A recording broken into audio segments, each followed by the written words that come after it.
Has your relationship fallen into a zero sex life pattern? That's a tough thing to face, isn't it? Let's take a look at what we can do. You're tuned into David Essel's Daily Video Boost, your exclusive online video community. Thanks so much for being on board. Take notes. If you've never been through this, it's hell on earth. It really is. And if you hit it in the future, at least you'll have a few ideas what to do. And then do something today you'd rather not do. So I was working with a couple about 6 months ago, and the sex life had gone to zero. Now, the number one reason that happens normally is resentment. So I asked them to work through resentments, which we did. They were amazing. They were both, now, just as an FYI, when I work with couples, I work with them together the first session, and we don't believe in traditional marriage counseling. And then after that, I work with them one-on-one, which allows them to really open up and express what's going on, not being fearful their partner's going to judge them for what they say in front of them, right? So I worked with them individually, and there were resentments, absolutely, and we were able to clear them up. And then they got back into the pattern of both wanting to make love, which is absolutely awesome, but then the man couldn't perform. And so we had to go back in time and figure out, had this ever happened before? The answer was yes.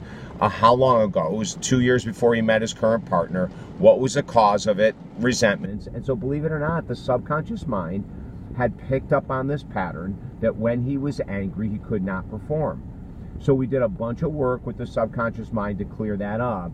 And then when he was finally able to perform again, his wife was not as interested as she was the several weeks before. Isn't that fascinating? So with her, we went through resentment work again, but then we found there was this huge imbalance with her hormones. I had asked her to go to a hormone specialist and to have all of her hormones checked, and sure enough, she was out of whack. 48 years of age, hormones not even near normal levels. Once we got that corrected, he had to be extremely patient. Then we were back and ready to rock and roll in the bedroom. But I want to make this one very, very common sense statement. Even when she had lost her libido and we were trying to figure out, was it hormonal? And then we found out, yes, it was. She started to encourage her husband to do one thing, and that is she would say to him on a nightly basis, "Can I take care of your needs?" If you want to see the change in a relationship, she had to get very humble because her needs weren't going to be met because she really didn't have any physical needs. Before we got her hormones, or her doctor and her got her hormones back on track, she was taking care of her husband's needs. That drew him closer to her. It made her feel still connected to the marriage until she was up and ready to go. And now their sex life for them is normal. Once a week. It's always Saturday night. They have to schedule it. It's just the way it works with their schedule. There's nothing wrong with that at all.